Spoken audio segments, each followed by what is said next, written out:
আসসালামু আলাইকুম ওয়া রাহমাতুল্লাহি ওয়া বারাকাতুহু নাহমাদুহু ওয়া নুসাল্লি আলা রাসূলিহিল কারীম আম্মা বা'দু ফাআউযু বিল্লাহি মিনাশ শাইতানির রাজীম বিসমিল্লাহির রহমানির রহিম। রাসেল নামে এক ভাই প্রশ্ন করেছেন, শহীদ কারা? ইদানিং অনেকের মৃত্যুর পর তাদেরকে শহীদ বলে আখ্যা দেওয়া হয়, ব্যাপারটি কতটুকু সঠিক বলবেন কি? প্রিয় ভাই, রাসেলের উত্তরে আমরা বলতে চাই যে এই পৃথিবীতে আল্লাহর দ্বীনকে বাস্তবায়ন করতে যে অথবা বিজয়ী করতে যে কাফেরদের বিরুদ্ধে সশস্ত্র সংগ্রামে যে মুমিন ব্যক্তি নিহত হয় তাকে শহীদ বলে। আমি আবারও বলছি, আল্লাহর জমিনে আল্লাহর দ্বীনকে বিজয়ী করতে যে কাফেরদের বিরুদ্ধে সশস্ত্র সংগ্রামে যে মুমিন ব্যক্তি নিহত হয় তাকে শহীদ বলা হয়। সহিহ বুখারীর বর্ণনায় এসছে যে সাহাবারা আল্লাহ রাসূল সাল্লাল্লাহু আলাইহি সাল্লামকে জিজ্ঞেস করেছিলেন যে, হে আল্লাহ রাসূল, কারা আল্লাহর রাস্তায় জিহাদ করছে, এটা আমরা কিভাবে বুঝবো? তার উত্তরে আল্লাহর হাবিব সাল্লাল্লাহু আলাইহি ওয়াসাল্লাম বলেছিলেন, মান কাতালা লিতাকুনা কালিমাতুল্লাহি হিয়াল উলিয়া ফাহুয়া ফি সাবিলিল্লাহ। যে ব্যক্তি আল্লাহর দ্বীনকে, আল্লাহর বিধানকে কিংবা আল্লাহর আইনকে বাস্তবায়নের জন্য, আল্লাহর দ্বীনকে বিজয়ের জন্য যে সংগ্রাম করে যাচ্ছে সেই আল্লাহর রাস্তায় আছে। আর সে আল্লাহর রাস্তায় থাকা অবস্থায় যদি কেউ মৃত্যুবরণ করে বা নিহত হয় তাকে ইসলাম শহীদ বলে ঘোষণা করেছে। তবে সেক্ষেত্রে একটি শর্ত রয়েছে, সেটি হচ্ছে দুনা গারাদিন মিন আগরাদিদ দুনিয়া। দুনিয়ার কোনো কারণে, দুনিয়ার কোনো লোভে পড়ে, দুনিয়ার কোনো স্বার্থের জন্য যদি কেউ আল্লাহ রাস্তায় জিহাদ করে মৃত্যুবরণও করে, সেই শহীদের কোনো মর্যাদা বাদাম আল্লাহ তাআলার কাছে নেই। কারণ আমরা হাদিস থেকে জেনেছি অনেক শহীদ কিয়ামতের ময়দানে আল্লাহ তাআলা তাদেরকে জাহান্নামে ফেলে দিবেন।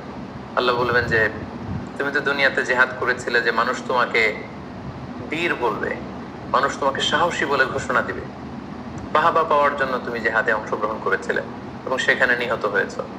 তো তুমি নিহত হওয়ার পরে মানুষ তো তোমাকে বীর বলেছে, বাহাবা দিয়েছে, সাবাস বলেছে, যে কারণে তুমি এই জিহাদে অংশগ্রহণ করেছো সেটা দুনিয়াতেই তুমি পেয়েছো। তো আমার কাছে তুমি কি চাও? আমার কাছে তোমার জন্য কিছু নেই। Go to the hell fire, জাহান্নামে যাও। তাকে আল্লাহ তাআলা উপর করে জাহান্নামে নিক্ষেপ করবেন। তো এজন্য শর্ত হচ্ছে যে দুনিয়ার কোনো স্বার্থে নয়, শুধুমাত্র কেবলমাত্র আল্লাহর দ্বীনকে আল্লাহর জমিনে বিজয়ী করার জন্য যদি কেউ সশস্ত্র সংগ্রামে নিহত হয় তাদেরকে শহীদ বলা হয়। এখন প্রশ্ন হচ্ছে, যারা কাফেরদের বিরুদ্ধে জিহাদ করতে যে যুদ্ধে নিহত হলো তারা শহীদ, তারা ছাড়া কি আর কেউ শহীদ হতে পারবে না? এই প্রসঙ্গে আমরা বলবো যে বেসিকলি ইসলামী শরিয়াতে শহীদ দুই ধরনের। ইবনে হাজার আল আসকালানি উনিও শাহাদাতের প্রকারভেদ করতে যেয়ে বলেছেন যে শহীদ দুই প্রকার। একটা হচ্ছে শাহিদুদ দুনিয়া ওয়াল আখিরা, যেটা আমরা বলেছি যারা আল্লাহর রাস্তায় নিহত হয়েছে তারা।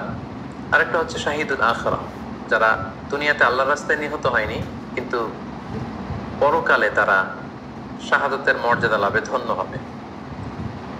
প্রথম প্রকার হচ্ছে শাহিদুদ দুনিয়া ওয়াল আখিরা, যেটাকে আমরা বলি শাহাদাতে হাকিকি, মানে প্রকৃত শহীদ। এরাই হচ্ছে মূলত শহীদ। এদেরকে আল্লাহ তাআলা মৃত বলতে নিষেধ করেছেন। আল্লাহ তাআলা বলেছেন, ওয়ালা তাকুলু লিমান ইউকতালু ফি সাবিলিল্লাহি আমওয়াত বাল আহইয়া ওয়ালাকিন লা তাশউরুন।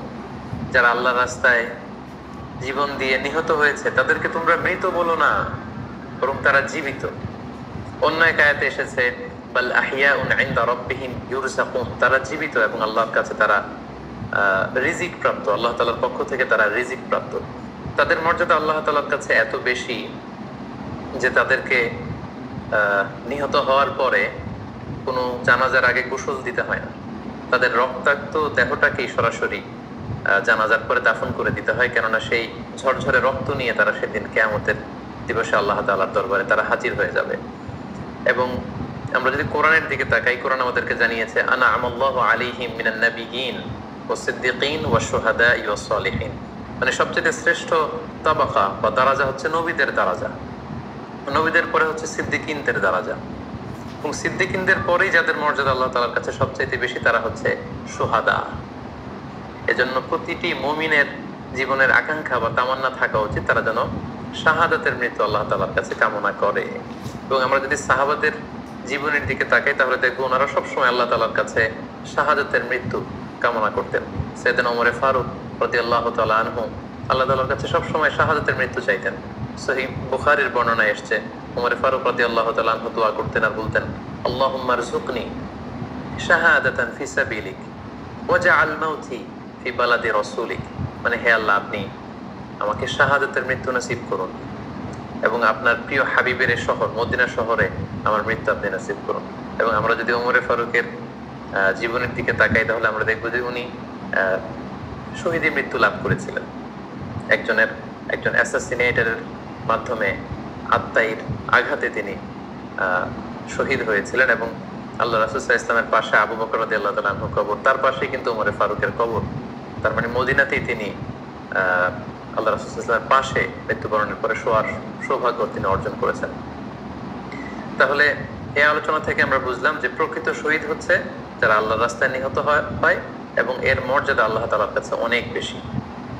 কিন্তু এই শাহাদাতে হাকিকি বা প্রকৃত শহীদ ছাড়াও আরো অনেক মৃত ব্যক্তিকে আল্লাহ রাসূল সাল্লাল্লাহু আলাইহি ওয়াসাল্লাম শহীদী মৃত্যুর সুসংবাদ দিয়েছেন।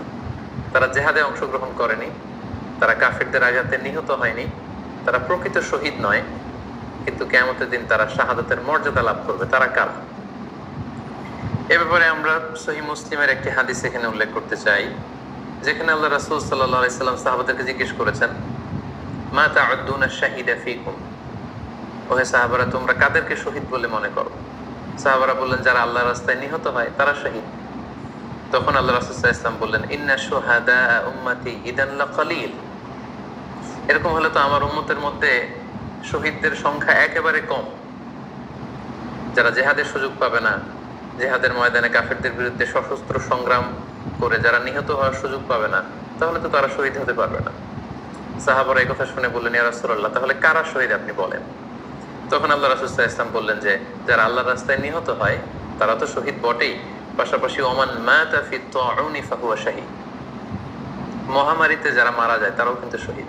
প্লেগ রোগে বা মহামারীতে, এই যে করোনা ভাইরাসের সময় যারা ঈমানের সাথে ইন্তেকাল করেছে তাদেরকেও আল্লাহ তাআলা শাহাদাতের মর্যাদা দান করবেন। ওমান মাতা ফিল বাতনি ফাহুয়া শাহীদ, পেটের পীড়ায়, পেটের কোনো রোগে যদি কেউ আক্রান্ত হয়ে মারা যায় সে কিয়ামতের দিন শাহাদাতের মর্যাদা লাভ করবে। ওয়াল গরিকু শাহীদ, পানিতে ডুবে যদি কেউ মারা যায় সেও শহীদ।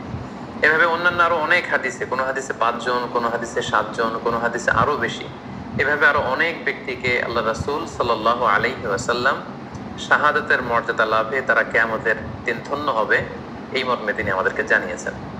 সুনানে নাসাইর একটি বর্ণনা থেকে আমরা জানতে পারি আল্লাহ হাবিব সাল্লাল্লাহু আলাইহি ওয়াসাল্লাম বলেছেন, মান কুতিলা দুনা মাজলামাতিহি ফাহুয়া শাহীদ, অন্যায়ভাবে যদি কাউকে হত্যা করা হয়, হি ইজ ডিফেন্ডিং ইনজাস্টিস, অন্যায় প্রতিরোধে সে মারা গিয়েছে, এরকম মৃত্যুকেও তিনি শাহাদাতের মৃত্যু বলে ঘোষণা করেছেন। সুনানে তিরমিজির আরেকটি বর্ণনায় আল্লাহ রাসূল সাল্লাল্লাহু আলাইহি ওয়াসাল্লাম আরো কিছু ব্যক্তিকে শহীদ বলে ঘোষণা করেছেন। যেমন তিনি বলেছেন, মান কুতিলা দুনা দীনিহি ফাহুয়া শাহীদ, কেউ তার দ্বীনকে হেফাজত করতে যেয়ে যদি মৃত্যুবরণ করে সে শহীদ। ওমান কুতিলা দুনা দামিহি ফাহুয়া শাহীদ, নিজের রক্ত বাঁচাতে যেয়ে যদি কেউ মৃত্যুবরণ করে শহীদ। তার সম্পদ বাঁচাতে যেয়ে যদি মৃত্যুবরণ করে সে শহীদ। তার ফ্যামিলিকে সেভ করতে যেয়ে কেউ যদি মৃত্যুবরণ করে সেও শহীদ। তার সম্মান, ইজ্জত, তার স্ট্যাটাসকে বাঁচাতে যেয়ে যদি কেউ মৃত্যুবরণ করে সেও শহীদ।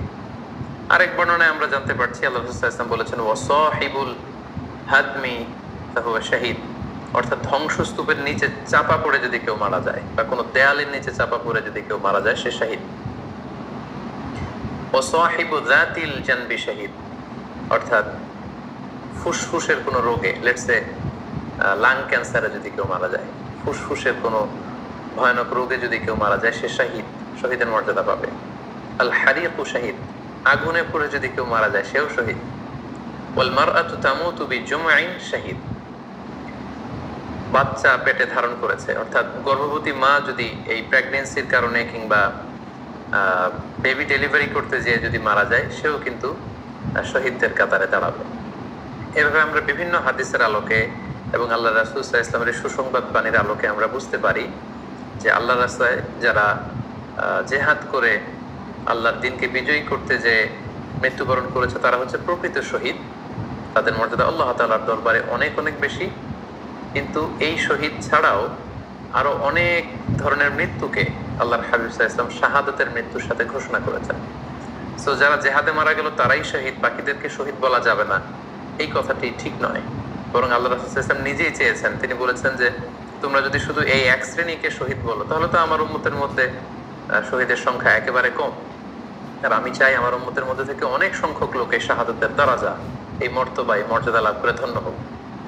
তাই আমরা যে কেউ একটি বর্ণনার কথা বললাম, এছাড়াও আরো অনেকগুলো বর্ণনা আছে এই ধরনের মৃত্যু যারা বরণ করেছে। লেটসে পানিতে ডুবে, আগুনে পুড়ে, পেটের পীড়ায়, নিজের সম্পদ বাঁচাতে যে, অন্যায়ের প্রতিরোধ করতে যে, সন্তান ভূমিষ্ঠ করতে যে, এরকম যত ধরনের মৃত্যু রয়েছে এ ধরনের মৃত্যুকে আল্লাহ রাসূল সাল্লাল্লাহু আলাইহি ওয়াসাল্লাম শহীদি মৃত্যু বলেছেন। এবং কিয়ামত দিবসে এই সমস্ত লোকেরাও তারা শাহাদাতের মর্যাদা লাভে ধন্য হবে ইনশাআল্লাহ। আশা করি প্রশ্নের উত্তর আপনি পেয়েছেন। আল্লাহ তাআলা আমাদের সবাইকে সঠিকভাবে ইসলাম জানার, বুঝার এবং সে অনুযায়ী মানার তৌফিক দান করুক।